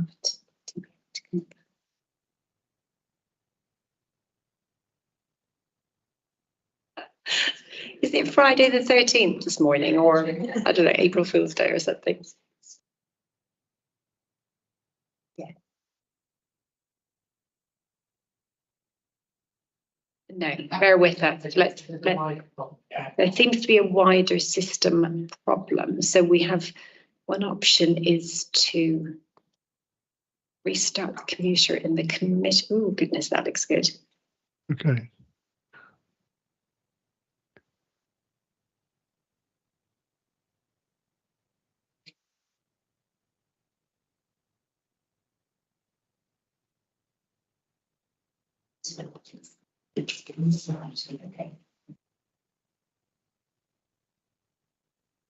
Okay, Mark, I can see you've rejoined us. Can you hear us okay? I can see you, but the problem has not changed. I'm still seeing. But you can just as a hear picture. us. Okay, I can hear you fine. So Okay. let's carry on. I don't think we should break the flow. Yeah, I think what we'll do is, so the screen we can't see, but rather than, we'd have to stop the recording, the live stream, restart. And I think providing you can hear us okay, let's continue. Yeah, I'm happy with that. Thank you, Mark. I'll go straight to Nigel. Thank you. Thank you, Chair. And I think it's very important that this was brought, and I welcome and thank Mark and Stephen for bringing this motion and then now the extensive report today. And yeah, I do also was here and remember Marion Ingram and the launch of this back in 2019-18 or 19. And of course, that was before the year before COVID, before we've had inflation and everything else that's happened, cost of living, and we know all about the cost of buildings. But it's still important, and it's good that you brought this report. We've seen all the barriers that are there, and especially on planning. And so I think that's what we need to know for the future, what we can do on property and planning, and to try and work with our districts even more to make sure that we can get the best outcome. And that's clearly one of the main things. Now, Miranda did mention obviously about that bid to the region or yeah. So I was going to ask, well, why have we heard about why it failed and who got that and what we can do in future to in a future bid. And it's also important to hear what Stephen said, Councillor Cavender, about trying to work across areas and obviously counties. And obviously, as Miranda said, we ought to do that, but the more partnership working, the better. But one other thing I need to say is, and not necessarily on this, is that often having casework from residents who've moved to my area from or just part of the county from another area, there's often a lag in partnership working between the previous area where they lived and county or borough, and when they're trying to get information sent across. So I think we need to make sure that officers, that there is that link with whether it's the borough or county, whether it's in the north or one of the London boroughs, that information is properly sent across, because often there's been an issue where I've taken up a case. It's not always looked after children, but it can be to do with, there has been one with looked after child where the information has not got across properly. So I think, if there's better partnership working between our councils across the country, then that would also be good. But overall, obviously, I welcome this, and I welcome the fact that we've got this progress and that we should be able to come back and see if things have gone better in the next 6 months or year. So thank you, Chair. Thank you very much, Nigel. Can I just confirm, are you talking about transfers? So when children and young people would transfer in from another local authority? Okay, I'll ask Miranda to come back on that. Thank you. Thank you, Nigel. In relation to the bid, so as part of the Eastern Regions Group, we made a bid to the Department for Education to be one of their Pathfinder regional groups in terms of collective commissioning. Now, the Department for Education had particular ideas about how the people who are successful would enact and proceed. As a region, we were not aligned to those ideas. We didn't think that would work. And I think what we need to remember is that people in our regional group have an enormous amount of experience in this area of decommissioning placements for years. So the bid we put forward was on the basis of what we thought would work. and we weren't successful. I don't yet have details of who was successful, so I'm still waiting to hear about that. But what we believe as a region, and we're still meeting as Veronica says, we believe we can proceed anyway, and that's what we'd like to do. So that's the plan basically, and we're already very strong in terms of collective commissioning. I guess the challenge is, when you're pitted against the independent sector, and various local authorities are desperate, particularly for emergency placements, then there's always a bit of a challenge. And at the moment, I'd say, the independent sector at those times really can name their price. So whether you're clubbed together as a region or not, they're very, there's some key providers nationally that are very, very strong. So that's what we're trying to counter, both with our residential strategy, but also with our sort of collective commissioning as a region. Just concerned about us maybe moving out. To be honest, I don't think we have. None of us in the region would have been happy to proceed on the basis that the bid was laid out. We wanted to do different things. I think we can still do that and still be quite creative. In terms of transfers, I wonder if, Janet, do you want to talk about that? Yeah, absolutely. So there are very clear transfer protocols for every local authority has when children are transferring between different authorities, be that a child supported by a child in need plan, a child protection plan, or a child looked after. If there's a child looked after in another local authority whose placement is in Hertfordshire, they remain the responsibility of their placing authority. They have a duty to notify us so that we can recall that they are a child looked after by another authority. So the really concerns do come up for that child. We can very clearly see who needs to be supporting that child or young person. Thank you, Nigel, and thank you, Janet and Miranda. Steve, please. Thank you. I'm sure we all agree with the aims that were set out at the start of this process, and I'm pleased that we're making some progress on them. I mean, there have clearly been some issues, some of which are undoubtedly pandemic related, but some of which I think are probably a question of learning how the process to best be done. And it looks to me as if there's some valuable learning in terms of the property related parts of the process, which is an area that we ought to be able to streamline, I would hope. I'm pleased that we're going to proceed with the regional cooperation, even though we've not been successful in the bid, but it's sort of clearly the bid would have been nice to have the extra resources. It seems to me that the benefits from all the authorities in the region of continuing to operate are such that that's worth doing. I guess there's always going to be a need for some independent provision, because there will always be some variation in the number of places that are needed. And what one doesn't want to do is to have unused places, but one needs to make sure that one is using the independent provision for that fluctuation. And I was a little concerned that in 4.9 it talks about I think it's 4.9 anyway, 4.9. It talks about phase 2, the size of the phase 2 having been set to avoid under occupancy. And given that even after phase 2, we'll have 40% of places in independent provision, seems to me that shouldn't be an issue at that sort of level, and that there ought to be scope for expanding these programmes further to close that 40% down significantly, both to benefit the children and to save the council some money. I'm also interested in said that the commissioning approach of essentially identifying premises and then commissioning someone to run them delivers lower costs and more rapid startup. And I'm interested as to why that would be. I can see that initially, if we've not done it before, then the quicker launch would obviously be obtained by bringing in people already doing this. But given that we've now established a track record of doing it, I'm not entirely sure why that should continue to be the case. And I'm also not clear why it should necessarily deliver lower costs.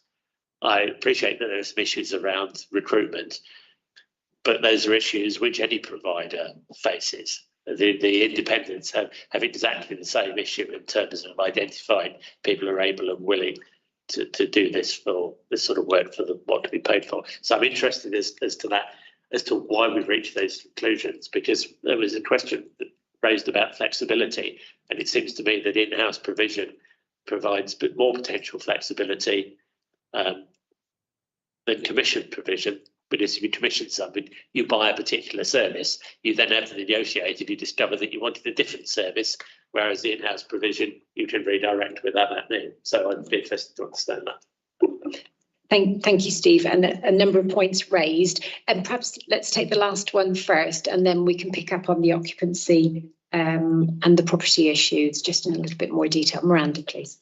Thank you, Steve. I think I will invite Veronica to give a bit more of the detail because she's a lot closer to it than I am. But throughout the first residential strategy, what we found was that some independent providers could mobilise more quickly. A lot of that was down to the contracts that we had bound up in terms of refurbing buildings. So we have particular contractors we have to use, and they can be slower and more expensive.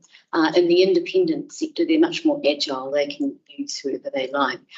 Also, in terms of staffing, I think it's fair to say the independent sector have tended to pay more because they charge more, so they have attracted more staff.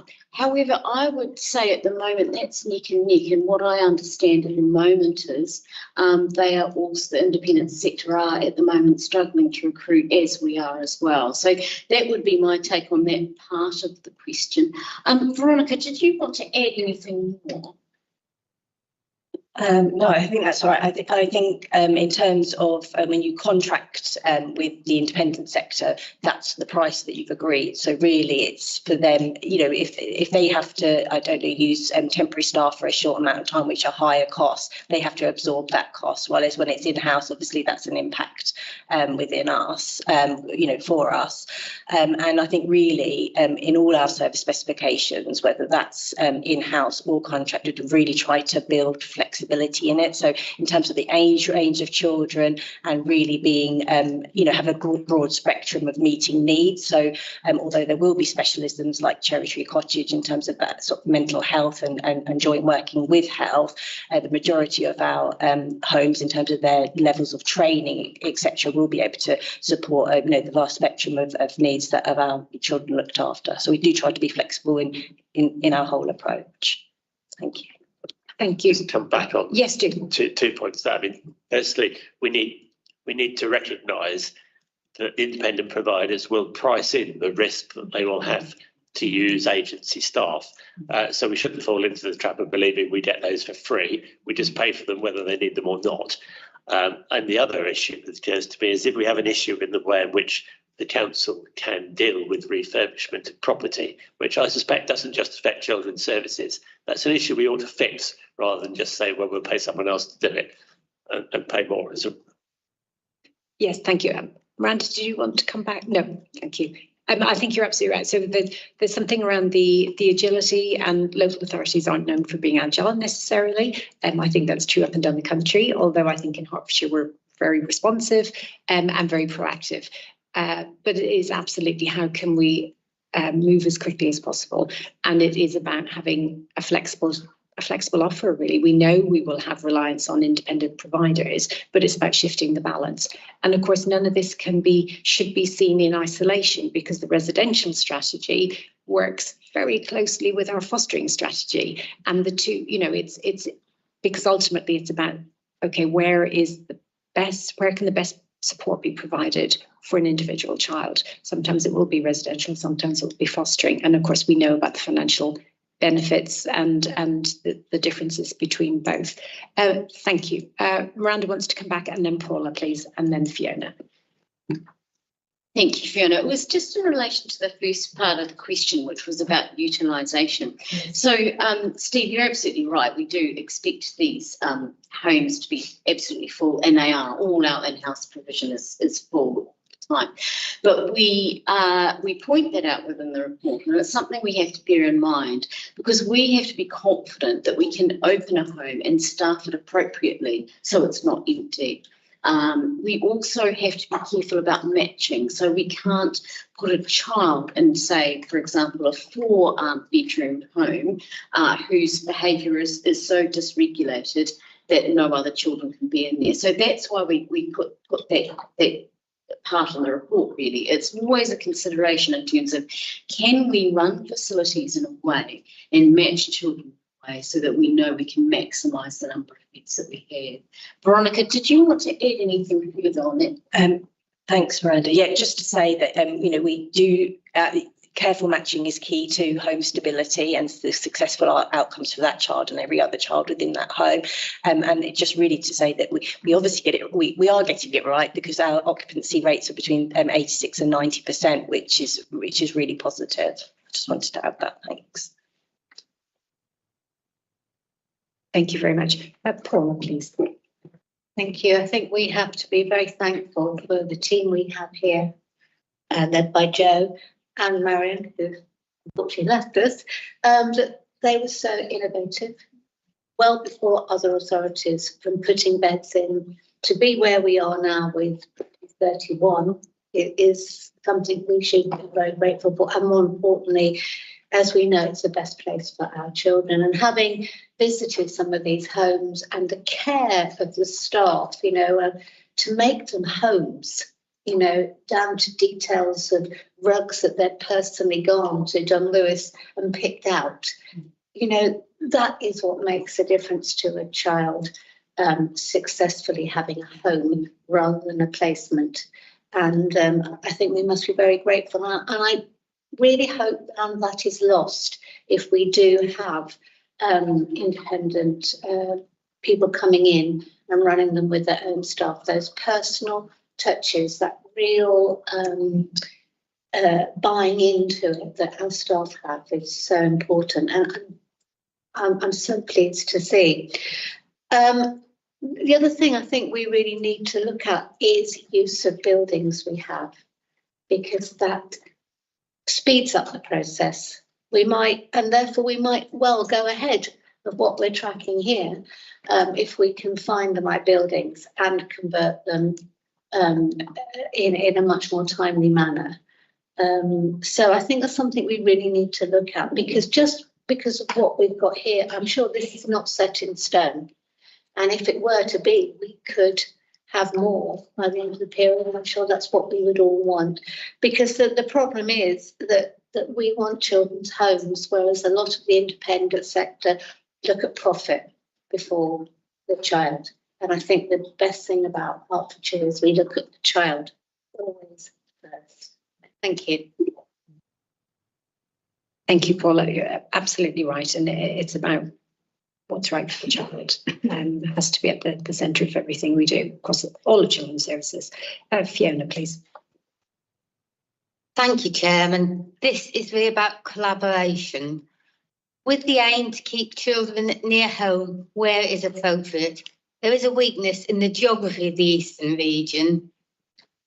Bucks, Milton Keynes and North London are nearer to Hertfordshire than Norfolk. So what collaboration is there between the authorities that border Hertfordshire or near Hertfordshire, but not within the Eastern region? Miranda, please. Thank you, Fiona. There's daily collaboration between all the London boroughs and Hertfordshire, and I see that myself. We get sort of daily requests in, and our Veronica's team send out requests far and wide when placements, particular placements that are difficult to find. Veronica, did you want to add to that?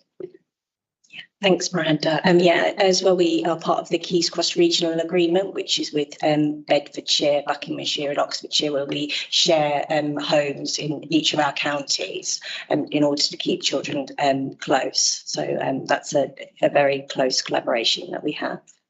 Thank you. Does that include Milton Keynes as well? Yes, I believe so. I think it's Oxfordshire, Buckinghamshire and Beds. So I need to check Milton Keynes. I know they're within some of our local contracts. Thank you. Thank you, Fiona. Colleagues, any more comments or questions? Looking around, no. Thank you very much. Mark, again, just as you're still with us, think huge thanks to officers for bringing this information forward. I think it's been incredibly helpful, and to have the debate and the questions just to provide greater reassurance about the strategy Mark II and how it's going to deliver the children's homes that we need, and with less reliance on independent providers, but accepting that we will always need independent providers, and how this residential strategy runs in conjunction with our fostering strategy. Was there anything you wanted to add as you started us off? I'm very happy if you want to come in with any additional comments on the back of this, having brought the motion in the first place. Well, thank you very much, Fiona. Nothing fundamental. I think the concerns I raised in my opening speech still sit. There's a lot of risk associated with all this. We have to get the staff. We have to find the right providers to work with us. We have to find the buildings, which is a significant issue.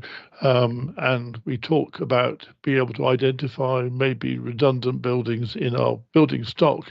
But I noticed that the strategy hasn't actually stated what numbers there are there. So if we have to then go through a planning process, the timescales that the officers outlined were, I think, as stated in the report, are the best possible. So I think it's probably more realistic to look at the other table, which showed, I think, another 6 to 9 months on top of that.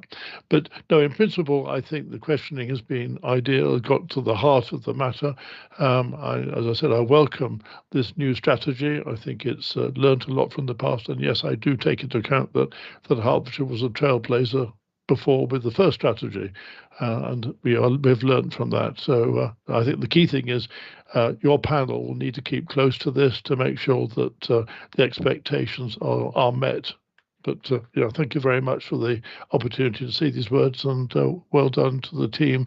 All the work they've done in producing this report has been really helpful. Thank you. Thank you very much, Mark.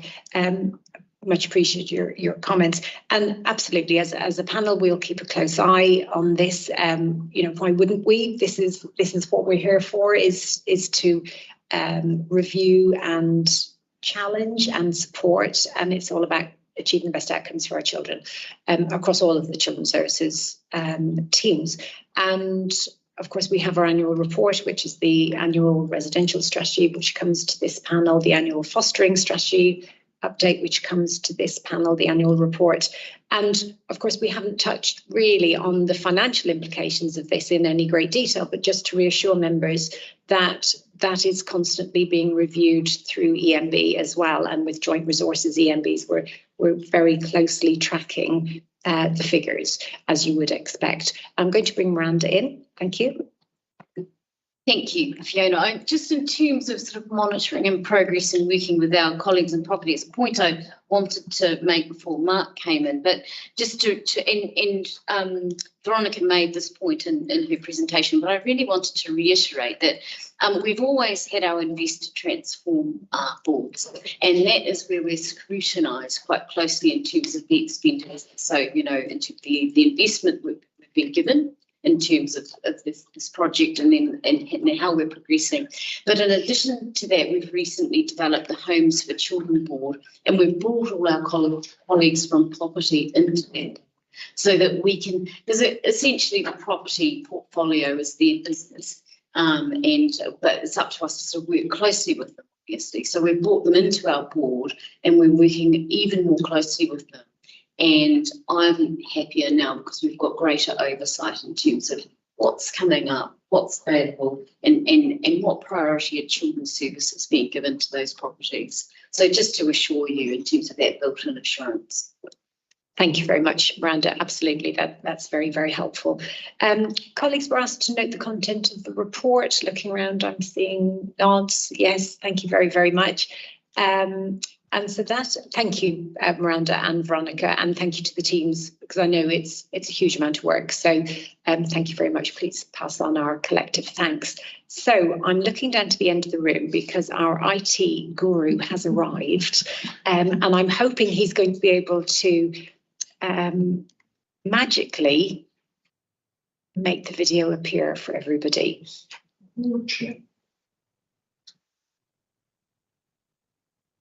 Yeah. Mark, I'm going to need to check when we do show it, whether Mark and Leslie, whether you are able to see it. So not just yet. Yes, I can see that. Excellent. So all we need now is sound, and then we will be good to go. Excellent. Why was scrutiny important to you? In scrutiny, usually you get 6 to 7 hours to ask questions and answer a few questions. So scrutiny is very important because it happens every year and you actually get to give your opinion and help yourself, also the other people around you and the coming generation. You get to give your opinions, and actually few things will get changed in your life for good. So it's actually the one of the good things you can have in the meeting. You get to say whatever you like and also ask questions for whatever you need help. Scrutiny gave me the opportunity to meet the people that can answer the questions that I need to know, like general life skills. I think it was like really good because it was like well organized, which like kind of helped me understand the events of the day and like what's happening when. How has scrutiny helped you? When I went to scrutiny last year, I really had so many questions to ask the people in the hall. So because nothing was getting done for me. So after I asked all those questions, things really started to change, and few things really got done with me, starting from my PA and other things. When I think about scrutiny and how it helped me, I think firstly, it allowed me to know I'm not alone and gave me the opportunity to meet the other care leavers and build my own network. What was your experience of scrutiny? Had such a good experience, and I had the chance to ask all the questions I had planned to ask those people and to get few answers from them, because sometimes you don't you say something but nothing really gets done. So I reckon scrutiny is a good chance to speak up, to have your voice, and so things could get done for you and to have a better future, I guess. My experience with scrutiny has been positive, and I found that I have been able to talk openly about the support that I need and able to take what I have learned from scrutiny in my everyday life. Did you enjoy it? I did enjoy it because, as I said before, everyone is very respectful and listen to you all the way. So you get to say what you want, they will answer it, and you kind of have like a dialogue with them. And yeah, and they're always there to help you with the questions you have. Yes, I did, and hoping there will be more people next time. What do you think that we could develop with scrutiny? Maybe for the young generation who's gonna come up, it'll be a good thing for them to go there and see the place and do like a practice. How is it gonna look like? Because when I went there for the first time, it was a bit scary in one way. But now that is my third time, I really enjoy it, and to have people in a meeting for each topic, like for finance, if there's going to be like someone who can really help you with that, for housing. In terms of development, I think a follow-up with us would be helpful on those areas where we're not able to get answers within scrutiny. I also find if I can't get the answer, I go to the participation team for their support, and they always come back to me with an answer. It like supported me by kind of like encouraged me to like speak up more. Just helps like not only out in public but also like during school time and stuff. And it's also helped build build up that confidence as well to like speak up more and like challenge myself and push myself a bit more. Chairing the scrutiny meeting was a big accomplishment for me, as I don't do well with public speaking. However, I found as scrutiny went on, I became more relaxed and comfortable with everyone. The support I had from Joanna and the participation team in preparation for this, I couldn't have got through it without them. It is definitely something I would do again. I can now add this to my long list of experiences I have completed while working alongside the participation team.